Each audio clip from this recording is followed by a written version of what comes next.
함께여서 감사합니다. 인사했으면 좋겠습니다. 함께여서 감사합니다. 우리가 혼자가 아니라 이렇게 함께여서 참 감사한 것 같습니다. 우리가 연주회를 보면요. 피아노는 한 대인데 의자가 두 개인 연주회가 있습니다. 잘 보이진 않지만 그 피아니스트가 앉는 의자 옆에 작은 그런 책상에 앉을 법한 등받이 의자가 하나 있는 경우가 있습니다. 한 의자는 당연히 이제 피아노를 연주하는 피아니스트의 의자이고요. 그 옆에 있는 작은 의자는 누구의 의자일까요? 연주가 시작되면 그 의자의 주인공이 누구인지 드러납니다. 누구냐면 언제 입장했는지 모르게 나타났다가 또 언제 사라지는지 모르게 은밀하게 사라지는 사람인데요. 바로 이 연주가가 두 손으로 막 연주곡을 치다가 책장을 넘기기가 힘들잖아요. 또 책장을 넘기다가 타이밍을 놓쳐서 연주의 흐름이 깨질 수도 있습니다. 그래서 피아노를 치는 연주가 옆에 앉아가지고 보이지 않는 자리에서 연주의 흐름에 맞게 그 책장을, 악보를 한 장 한 장 넘겨주는 사람을 가리켜서 페이지 터너라고 이야기를 합니다. 그래서 이 페이지 터너라는 사람은 책장을 넘기는 사람이라는 의미로 이제 여럿이 함께하는 연주회라면 반드시 필요한 사람입니다. 왜냐하면 연주의 흐름을 이어가기 위해서 연주자를 대신에 악보를 넘겨주는 중요한 역할을 감당하기 때문입니다. 무대에서 드러나지는 않지만 이 악보를 넘겨주는 사람이 만약에 다쳤는데 늦게 넘겨주거나 아니면 다치지도 않았는데 빨리 넘겨버리면 그 연주가 어떻게 될까요? 그 연주가 망칠 수도 있게 됩니다. 그만큼 그 페이지 터너라는 책장을 넘겨주는 사람의 역할은 보이진 않지만 그 사람이 공연의 실수에 전체를 망칠 수도 있고 또 전체를 더 빛나게 만들 수 있는 숨어있는 연주자라고 불립니다. 우리 이 자리 가운데 오신 모든 성도님들이 다 그와 같습니다. 특별히 우리 또 각 구역을 섬기시는 구역장님들 한 분 한 분이 그 보이지 않는 곳에서 악보집을 넘겨주는 그런 분들과 같은 것 같아요. 우리가 2022년도라는 악보, 그 악보를 넘기게 된 것도 어떤 한 사람만의 노력만이 아니라 그 한 해를 보낼 수 있게, 한 해를 넘길 수 있게 보이지 않는 곳에서 섬겨주신 우리 구역장님들, 또 우리 권사님들, 우리 장로님들, 우리 집사님들이 계신 줄 믿습니다. 우리가 흔히 생각할 때 이 구역이라는 건 되게 낡고 퇴보된 걸라고 생각을 하게 되는 경우가 있는 것 같아요. 되게 예전에 한국교회 초기에 시작된 건 아닌가라는 생각들을 많이 하게 되는데 이거 굉장히 큰 오류입니다. 그래서 구역이라는 이름을 뭐 세리를로 바꾸기도 하고 또 목장으로 바꾸는 교회들도 있지만 중요한 거는 본질은 똑같아요. 그러니까 무엇이라고 부르든지 간에 구역에 대한 개념은 구역에 대한 조직과 역할은 교회 안에서 없어질 수가 없는 가장 중요한 기관입니다. 하나님께서 모세를 통해서 이집트를 통해 이집트에서부터 이제 약속의 땅으로 인도해 가셨습니다. 그리고 모세를 통해서 홍해도 건너게 하셨고요. 모세를 통해서 쓴물을 단물로 바꾸기도 하셨고 또 모세를 통해서 반석에서 물도 나오게 하셨습니다. 광야에서 많은 기적을 보여주셨는데 이 많은 기적들을 누구를 통해서 보여주셨을까요? 모세를 통해서 보여주셨습니다. 그러면 이스라엘 백성들한테 모세라는 존재가 얼마나 대단해 보이고 얼마나 의지가 되는 사람이었을지 모릅니다. 얼마나 대단해 보였을까요? 모세 때문에 마실 수 없는 물도 마셨고, 모세 때문에 건널 수 없는 바다도 건넜고, 모세 때문에 반석에서 물이 나오는 것도 봤고, 하늘에서 만나와 메추라기가 떨어지기도 하고, 또 병에 걸려서 아파할 때면 모세가 중보자가 되어서 기도하면 하나님의 노뱀을 보내셔서 고쳐주시기도 하셨고, 그런 놀라운 일들을 다 모세를 통해서 해주셨습니다. 그러다 보니까 이 이스라엘 공동체에 문제가 한 가지 생기기 시작했는데요. 우리 18장 13절 말씀입니다. 출애굽기 18장 13절 말씀 우리 함께 보겠습니다. 이튿날 모세가 백성을 재판하느라고 앉아있고 백성은 아침부터 저녁까지 모세 곁에 서 있는지라. 어떤 문제가 발생하기 시작했냐면 광야에서 정착하지 못하고 계속 이동을 해야 되잖아요. 그러면 얼마나 많은 크고 작은 문제와 갈등들이 있었겠습니까? 가장 쉽게는 이 짐을 어제부터 지금까지 내가 들었으니까 이제는 네가 좀 들어라부터 시작해가지고 음식을 먹는 것부터 물을 마시는 것부터 누가 덜 먹었고 누가 더 마셨고 수많은 문제와 갈등들이 일어날 수밖에 없는 상황입니다. 그런데 이 모든 갈등과 문제들을 누구 한 사람에게 찾아갔다고요? 모세 한 사람에게 다 찾아간 겁니다. 아침부터 저녁까지 줄을 서 있는 거예요. 관건은 모세도 힘들지만 백성들도 줄을 서 있는 것 때문에 힘든 겁니다. 말씀에 보면 그냥 하루 종일 줄만 서 있다 간 사람들이 있는 거예요. 그러니까 문제와 갈등을 해결하기 위해서 나왔는데 내일 또 나와가지고 또 줄을 서 있어야 됩니다. 그만큼 다른 어떤 것들은 꿈도 꾸지 못하고 그냥 거기에 마비되어 있는 상태. 그러니까 도로가 정체되듯이 이 공동체가 정체되어 있는 상태가 바로 이 상황이었습니다. 그때 장인 이드로가 나타나서 상당히 중요한 지혜를 주게 되는데요. 우리 18절 말씀입니다. 출애굽기 18장 18절 말씀 함께 보겠습니다.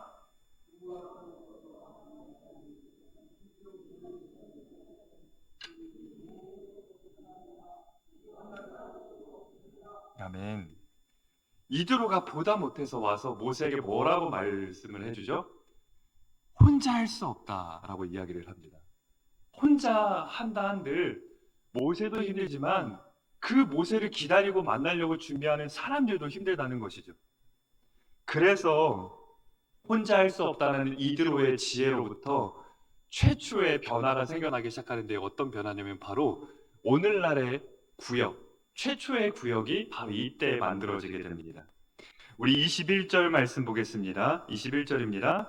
너는 또 온 백성 가운데서 능력 있는 사람들 곧 하나님을 두려워하며 진실하며 불의한 이익을 미워하는 자를 살펴서 백성 위에 세워 천부장과 백부장과 50부장과 10부장을 삼아. 구역이 조직이 되고요. 그 구역을 담당할 구역장, 리더들이 생겨난 겁니다. 10명 가운데 1명, 50명 가운데 1명, 100명 가운데 1명, 1000명 가운데 1명. 이렇게 단위를 나눠가지고 이제 모임이 생기고 그걸 감당할 리더들이 생기게 된 것이죠. 이 역할이 신약에서도 고스란히 적용되는데요. 에베소서에 보면 바울이 교회의 조직을 이야기할 때 이렇게 이야기합니다.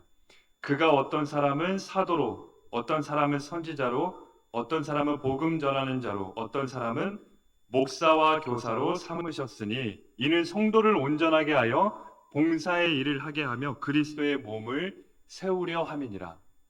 이 천부장에 대한 조직의 개념이 신약에도 그대로 나와서 오늘 모두에게 이 역할 분담이 우리에게 이루어지고 있습니다. 아무리 뛰어난 사람이더라도요, 혼자 할 수가 없습니다. 그게 성경이 말하고 있는 공동체의 모습입니다. 모세가 얼마나 대단한 사람인지 우리가 말하지 않아도 알죠.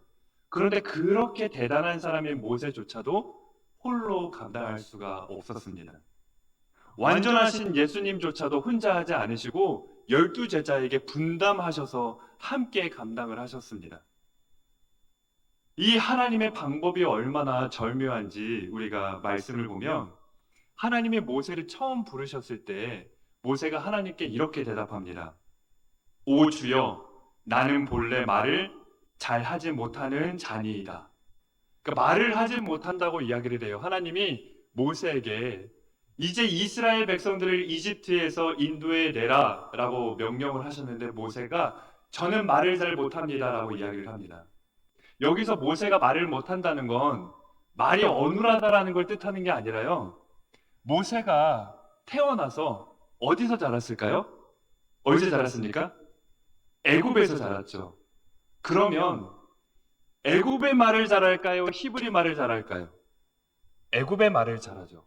그런데 이스라엘 사람들은 어느 나라 말을 합니까? 히브리 말을 하죠. 그들과 소통할 능력이 모세에게는 없던 겁니다. 그러니까 말을 하지 못합니다라고 이야기를 하자 하나님이 참 절묘하게도 누구를 붙여주시죠? 히브리 말에 능통한 아론을 붙여주십니다. 그리고 아론을 모세의 입술이 되게 하셔서 이스라엘 공동체와 소통하게 하시고 말을 나눌 수 있도록 인도해 가신 겁니다. 위대한 십자가의 전달자 사도 바울도 보면요. 사도 바울의 몸이 튼튼했을까요? 연약했을까요? 연약했죠. 얼마나 연약했냐면 내 몸에 육체의 가시, 사탄의 사자가 있습니다라고 하나님한테 기도할 만큼 몸이 연약했던 사람이 바로 바울입니다. 그런데 사도행전을 보면 그 바울의 전도 여행 동안 함께 떠나지 않고 계속해서 함께한 짝꿍이 있어요. 몸이 연약한 바울과 계속 동행한 사람이 있습니다. 누굴까요? 사도행전을 쓴 사람입니다. 사도행전은 누가 썼을까요? 누가가 썼죠. 누가는 어떤 일을 하던 사람입니까? 의사입니다. 몸이 연약한 바울을 위해 하나님은 절묘하게도 그와 함께할 동역자로서 하필이면 의사인 누가를 선택해서 보내주셨던 거죠. 괜히 많은 사람 중에 누가가 붙어 있는 게 아닙니다. 그의 직업은 의사였고 그가 바울 곁에서 복음을 전하면서 눈도 나쁘고 몸이 아플 때마다 가장 가까이에 있는 누가 돌봐줄 수 있을까요? 누가가 돌봐줄 수 있었던 겁니다. 그래서 사도행전의 역사를 기록할 수 있었던 겁니다.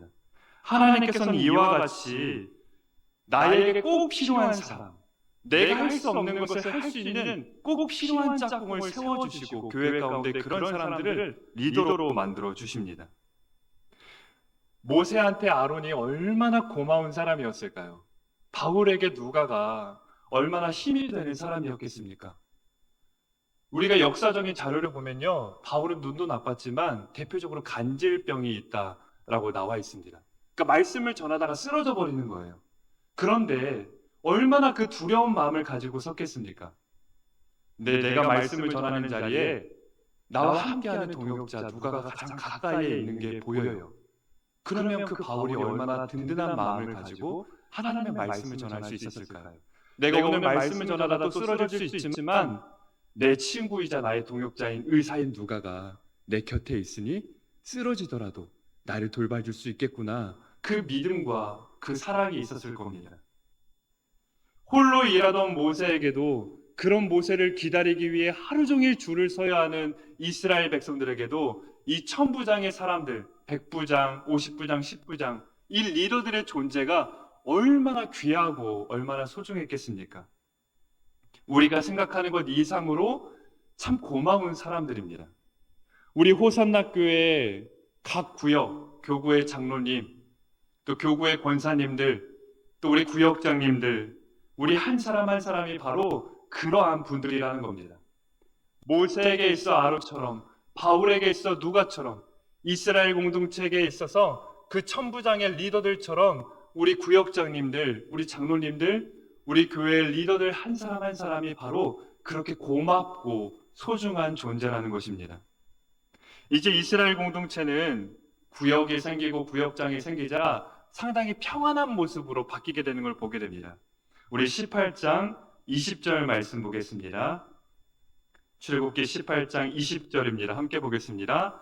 그들에게 율례와 법도를 가르쳐서 마땅히 갈 길과 할 일을 그들에게 보이고.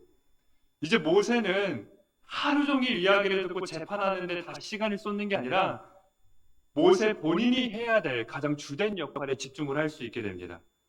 어떤 역할이죠?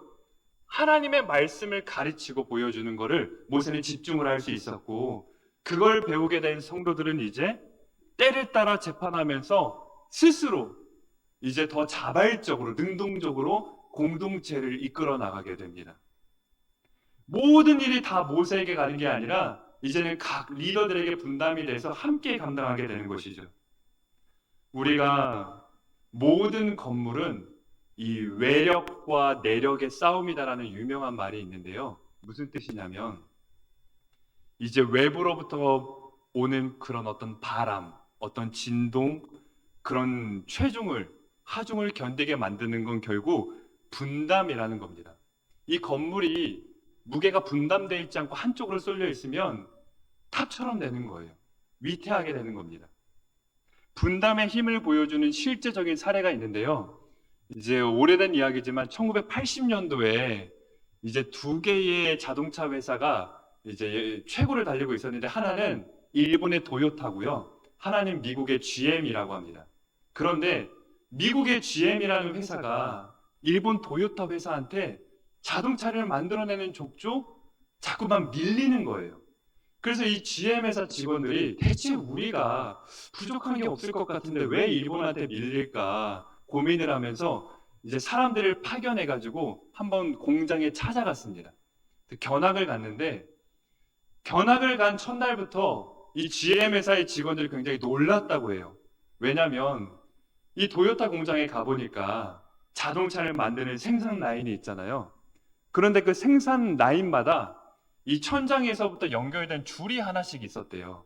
모든 사람에게 내려와 있는 줄이 하나씩 있는데 어떤 역할이냐면 가장 하급 노동자라도 오늘 하루하루 일하는 일용직 노동자라도 이 부품을 보다가 불량품을 보면 줄을 잡아당기는 거예요. 근데 줄을 잡아당기면 그 생산 라인의 모든 공장이 다 스톱된답니다.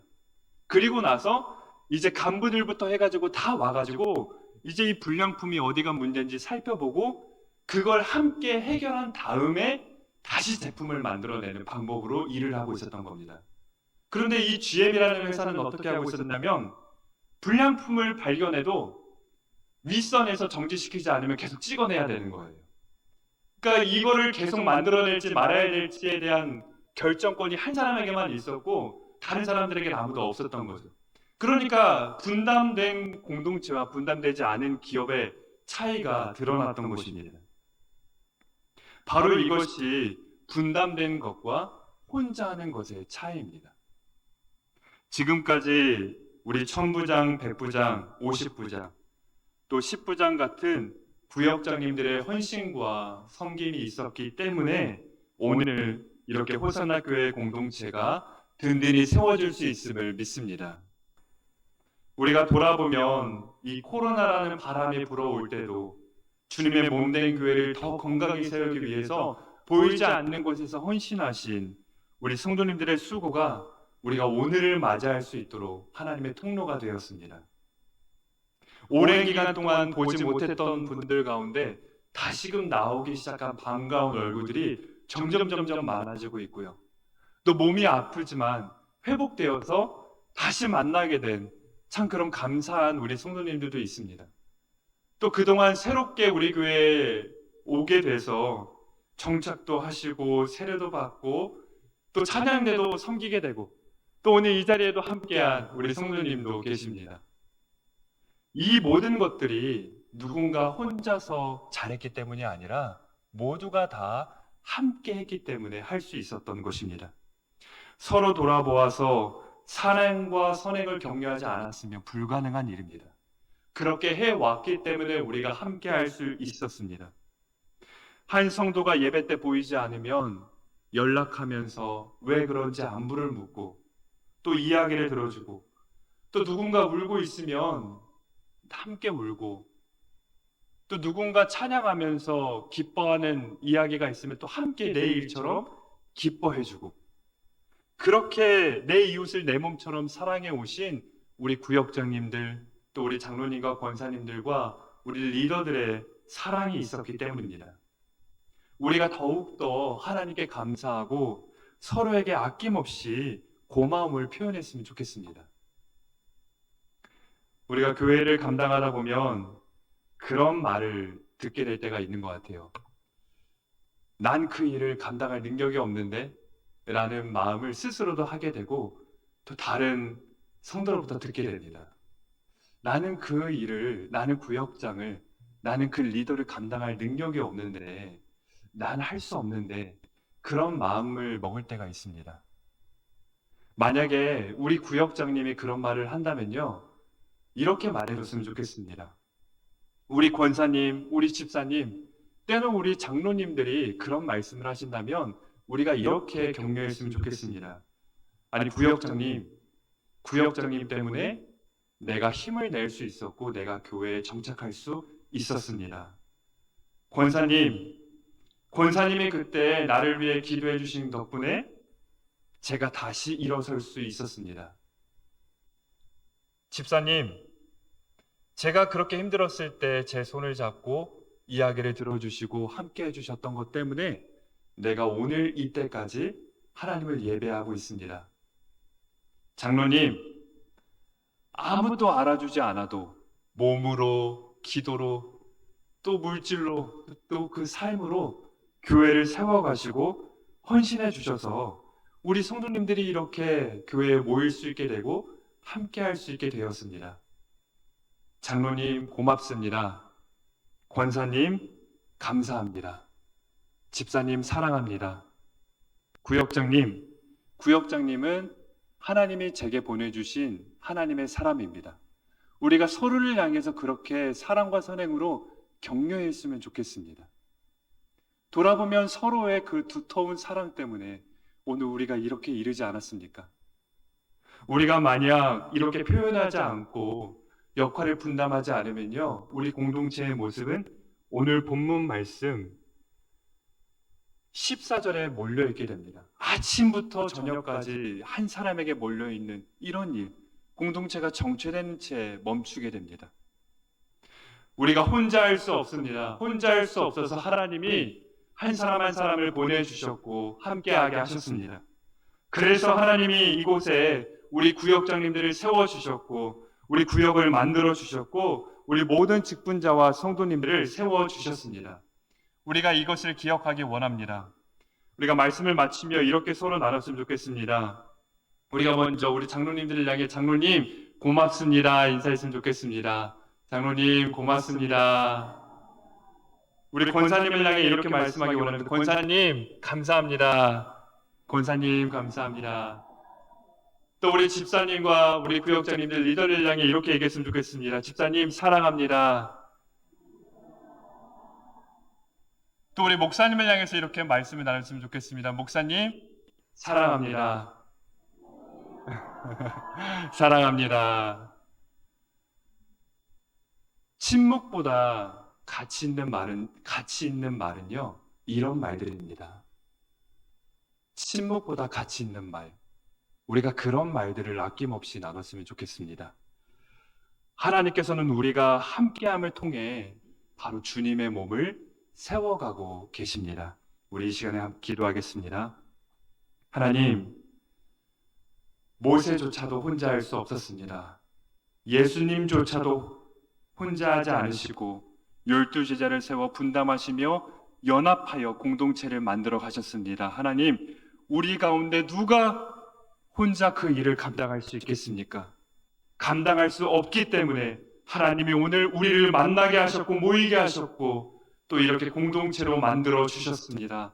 하나님, 우리에게 보내주신 아론과 누가와 또 이 천부장의 사람들과 같은 우리 귀한 권사님들, 구역장님들, 우리 장로님과 집사님, 우리 리더들을 더욱더 소중히 여기게 하시고 더 서로 사랑과 선행을 격려하며 하나님의 공동체를 만들어갈 수 있도록 인도하여 주시옵소서. 예수님의 이름으로 기도합니다. 아멘.